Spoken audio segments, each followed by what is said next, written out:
નમસ્કાર, ગુજરાત 18 લાઈવમાં આપનું સ્વાગત છે। વડોદરામાં બીસીએનો ચૂંટણી જંગ દિગ્ગજોએ આપ્યા મત, સભ્યોમાં અનેરો થનગનાટ। વડોદરા શહેરમાં આજે બરોડા ક્રિકેટ એસોસિએશનની ચૂંટણી યોજાઈ રહી છે। સવારથી જ મતદાન પ્રક્રિયા શરૂ કરી દેવામાં આવી છે, જેમાં સભ્યોનો ભારે ઉત્સાહ જોવા મળી રહ્યો છે। આ ચૂંટણીમાં ચિરાયુ અમીને તેમના પરિવાર સાથે આવીને મતદાન કર્યું હતું। આ સાથે જ વડોદરાના રાજવી પરિવારમાંથી સમરજીતસિંહ ગાયકવાડ અને રાજમાતાએ પણ બીસીએ ઇલેક્શનમાં પોતાના મતાધિકારનો ઉપયોગ કર્યો હતો। મતદાનને લઈને ખૂબ જ પ્રોત્સાહક પ્રતિભાવ મળી રહ્યો છે। બપોરે 2 વાગ્યા સુધીમાં જ 1200 જેટલા મત પડી ચૂક્યા છે, જે ખૂબ જ એન્કરેજિંગ બાબત છે।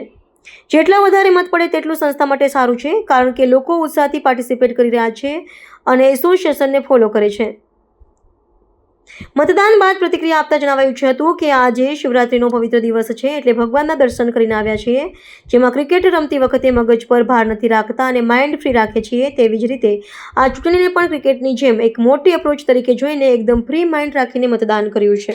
વડોદરાને લોકોને યાદ કરવું છે કે ગયા 50-60 વર્ષમાં ક્રિકેટને કોણે હિતના વિચાર કર્યું હતું, એ જ મારી ઈચ્છા છે। અને કોણે આ વડોદરા ક્રિકેટને આજ સુધી સપોર્ટ કર્યું, આજ સુધી એટલા ઊંચાઈ પર હાઇટ્સ ઉપર લાવ્યા છે, કોણ કર્યું છે આ બધું યાદ કરો 50 વર્ષથી।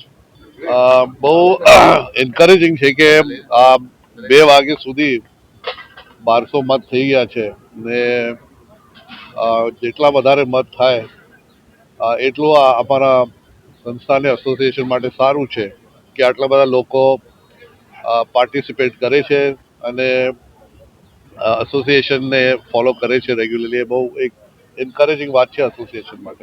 માઇન્ડમાં શું હતું આજે બોર્ડિંગથી આપ મતદાન માટે આવ્યા, ત્યારે માઇન્ડમાં શું રાખ્યું હતું ક્રિકેટના માટે?